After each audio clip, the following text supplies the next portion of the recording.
showing you what I do with my hostesses when they book a party. Now, when I'm sitting down with my hostesses at a party, a new booking came in, she picked a date in my calendar. There's a couple of different things I give her. I always have my hostess envelope. In my hostess envelope, I have very, very limited items. Number one, she gets to keep the catalog that she has, obviously. I only give her one catalog because our catalog is online, so there's really not any reason to give her any more than that. Inside of the hostess envelope, I have a couple different sheets of paper. The first is my little formula for success. This just breaks down what all of my hostesses should kind of know about ahead of time to help make a successful party. We want to have 10 buying guests, 5 pre-party orders, 1 pre-party booking, and up at the top I just illustrate what my average party, what my hostess will get. She'll get $100 for free, she'll get 5 things for half price, and if she gets 2 bookings, she'll get free booking gifts, and she'll qualify for the monthly promotion for the company. Okay, so I put that in all of my envelopes.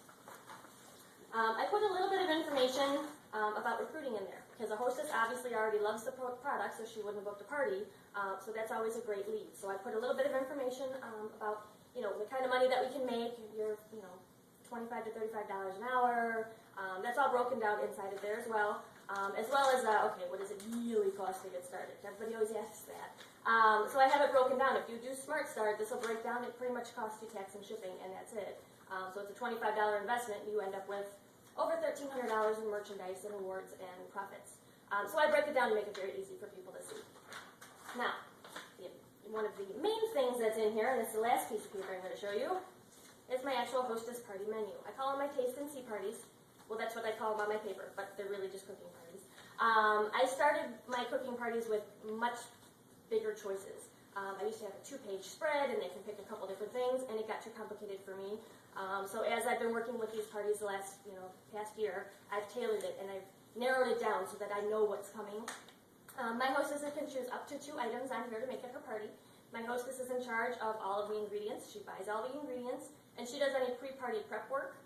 Basically, that's if she's doing a taco braid, she'll brown the ground beef, and she'll chop up the veggies. Just to make it easier so we're not doing as much cooking at the party, I'm just putting things together and showing everybody how easy it is.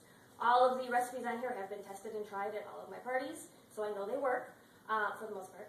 I know that they do work. Now, there have been issues, and it might be a microwave issue or something like that. But for the most part, they're great wow items. People really like to see them when they're done, and they're all amazed that all this stuff came out of me just being in front of them for, half an hour. So that's the menu. So I usually find out from my hostess a couple days before. I don't make her make a choice right then. As long as I find out a couple days before, so that I know which dishes to bring.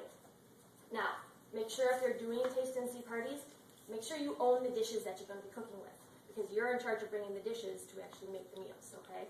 So you do want to make sure you have that first. But for the most part, it kind of limits it then. I always have my hospitality set, I always have a bean pot, and then if she chooses a cake, I also bring my bowls. So that's the main pieces that I use, and now we'll go ahead and actually get started.